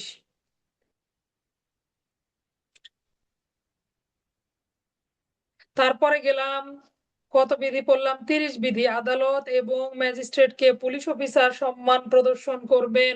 কাকে কাকে সম্মান দেখাতে হবে? আদালত এবং ম্যাজিস্ট্রেটকে সম্মান দেখাতে হবে। তবে যদি তারা কোনো ধরনের এমন পরিস্থিতি অন্যায় আচরণ করে, তাহলে আবার তাদের বিরুদ্ধে ব্যবস্থারও। ও আচ্ছা, 29 পড়ছি না? 29 হলো পুলিশ অফিসারের বিরুদ্ধে ম্যাজিস্ট্রিয়াল তদন্ত। পুলিশ অফিসারের বিরুদ্ধে কোনো যদি অভিযোগ উত্থাপিত হয়, ম্যাজিস্ট্রেট ওই বিষয়ে তদন্ত করতে পারবেন। ঘটনাস্থলে তদন্ত অনুষ্ঠিত হওয়া উচিত, অনধিক পরের দিনই তদন্ত করার জন্য যেতে হবে। আর কি বলেছে? সাব ইন্সপেক্টর থেকে তদূর্ধ্ব পদমর্যাদার কর্মকর্তার বিরুদ্ধে যদি ঘুষ গ্রহণ অথবা ঘুষ দাবি সংক্রান্ত কোনো অপরাধের অভিযোগ উত্থাপন করা হয়, সেক্ষেত্রে কে তদন্ত করবেন? একজন প্রথম শ্রেণীর ম্যাজিস্ট্রেট তদন্ত করবেন। এরপরে 30 তো পড়লাম, সম্মান প্রদর্শন করবে আদালত এবং ম্যাজিস্ট্রেটকে। এরপরে 33 বিধি পড়লাম, জনসাধারণের সাথে ব্যবহার। তাহলে ব্যবহার কেমন হবে? জনসাধারণের শ্রদ্ধা, শুভেচ্ছা, সহযোগিতা ছাড়া মুখস্থ করে ফেলবেন। কোনো কাজে সফলতা অর্জন করা সম্ভব নয়, কাজেই তাদের সাথে ভদ্র এবং সদয় আচরণ করতে হবে। সিনিয়র অফিসাররা অবশ্যই দেখবে দায়িত্ব পালন কালে তারা যেন এই বিধিগুলো মেনে চলে। যতদূর সম্ভব কম তর্কে জড়িয়ে আপনাকে দায়িত্ব পালন করতে হবে। যদি না করেন, তাহলে আপনার বিরুদ্ধে সিনিয়র অফিসার ব্যবস্থা গ্রহণ করবে, অন্যায় আচরণের জন্য ব্যবস্থা নিবে। এমনকি আপনার পদোন্নতির ব্যাপারেও কি করবে না? সুপারিশ করবে না। প্রত্যেক সিনিয়র অফিসাররা জনসাধারণের সাথে পুলিশ হেডকোয়ার্টারে অবস্থানকালে সবার সাথে দেখা সাক্ষাৎ করবে। পাশাপাশি যখন তারা সফরে যাবে তখনও দেখা করতে চাইলে দেখা করতে হবে, এবং সহজে যেন তারা মত বিনিময় করতে পারে এই জন্য উৎসাহিত করতে হবে। প্রয়োজনে আচরণের উপরে যখন নিয়োগ দেওয়া হবে তখন ট্রেনিং সেন্টারে তাদেরকে প্রশিক্ষণ প্রদান করতে হবে। 35 বিধি পড়লাম, স্পেশাল ম্যাজিস্ট্রেট, এই বিধিটা গুরুত্বপূর্ণ। 35 বিধি 12/5/35, আইজিপি মহোদয় এমনিতেই ক্ষমতাবান। এছাড়াও পুলিশের এসপি থেকে তদূর্ধ্ব পদমর্যাদার কর্মকর্তাকে কি দেয়া যেতে পারে? বিভিন্ন গুরুত্বপূর্ণ পরিস্থিতিতে সরকার হাইকোর্ট বিভাগের সাথে সরকার কি করতে পারে? হাইকোর্ট বিভাগের সাথে পরামর্শ পরের দুটোতে ছিল 12-4-5-6, 2-3-4-5-এ। আর প্রথমটাতে বলা আছে সরকার সরাসরি পারে নির্বাহী ম্যাজিস্ট্রেটের ক্ষমতা প্রদানের মাধ্যমে পুলিশ অফিসারকে ম্যাজিস্ট্রেটের দায়িত্ব দিতে পারেন। এই হলো 12/5/35। এরপরে সরাসরি কত বিধি পড়লাম? 34 বিধিটা বাদ দিয়ে গেলাম, তাই না? 34 বিধিতে কি ছিল? অবসরপ্রাপ্ত পুলিশ অফিসারদের সাথে সম্পর্ক বা যোগাযোগ স্থাপন করতে হবে, যোগাযোগ রক্ষা করতে হবে, তাদের গুরুত্বপূর্ণ মামলার ক্ষেত্রে তাদের পরামর্শ নিতে হবে, এবং আর কি করতে হবে? প্রয়োজনে ওই যখন অনুষ্ঠান হবে, কুচকাওয়াজ হবে, এগুলোতে তাদেরকে দাওয়াতও করতে হবে। 34 বিধি, এটা কিন্তু গুরুত্বপূর্ণ বিধি, এমসিকিউ দিয়ে দিতে পারে। এরপরে 34-এর পরে কি পড়লাম? 41 বিধি পড়লাম সরাসরি। 41 বিধি, পুলিশ সুপার স্যার তিনি কিছু দায় দায়িত্ব নিজেই ব্যক্তিগতভাবে পালন করবেন।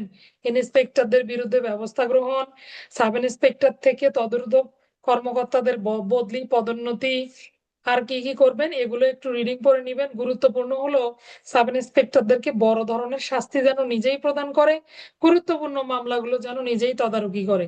আর কি করবে? কিট ইন্সপেকশন, এগুলো তো তার ডিউটির মধ্যে পড়ে।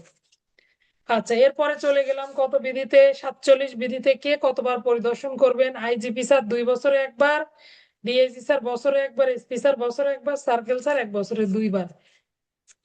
এই তো ছিল আমাদের প্রবিধান।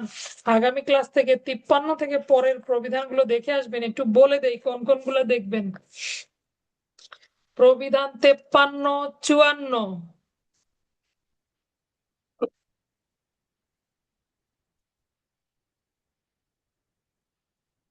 আচ্ছা, 53-54,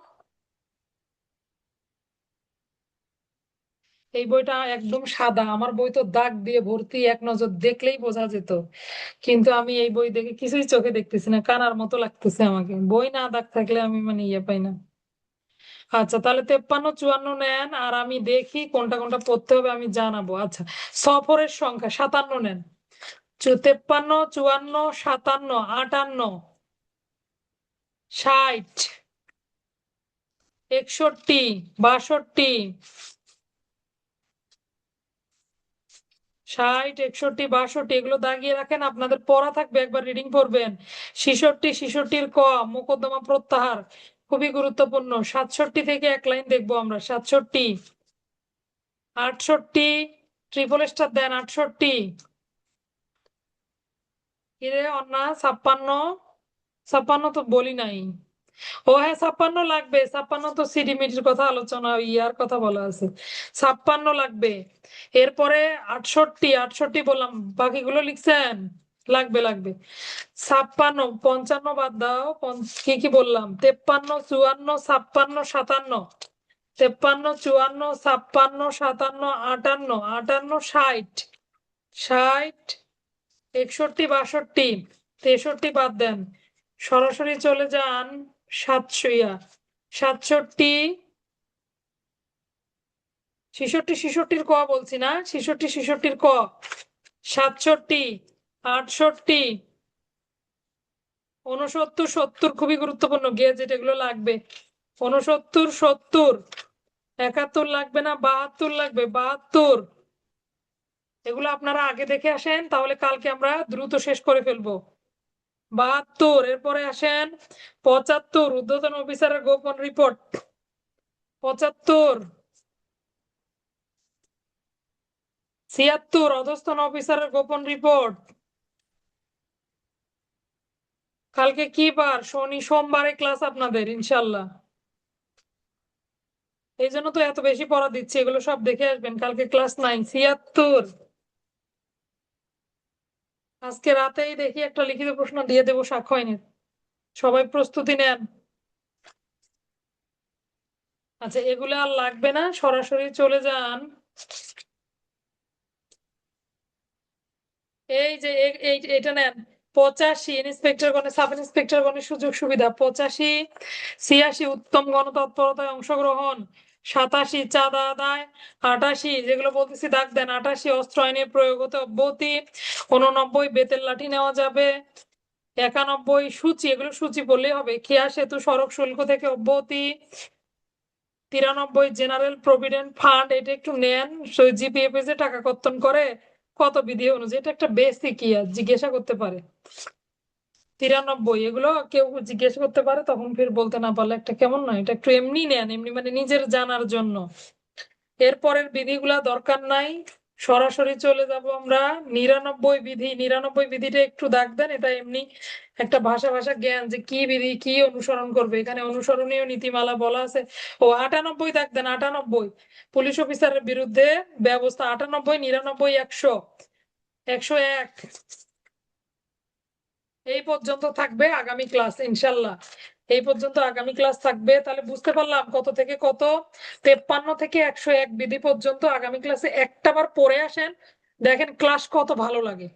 না পড়লে তো ক্লাস ভালো লাগবে না। কিছু দিলেও পড়তে চান না, লিখে দিলেও পড়তে চান না, বিপদ। আর সময় নাই। রিপন মাহমুদ ভাইয়া পাশ করে আসছেন আলহামদুলিল্লাহ, আল্লাহ যদি কবুল করে তাহলে তো হয়েই গেল।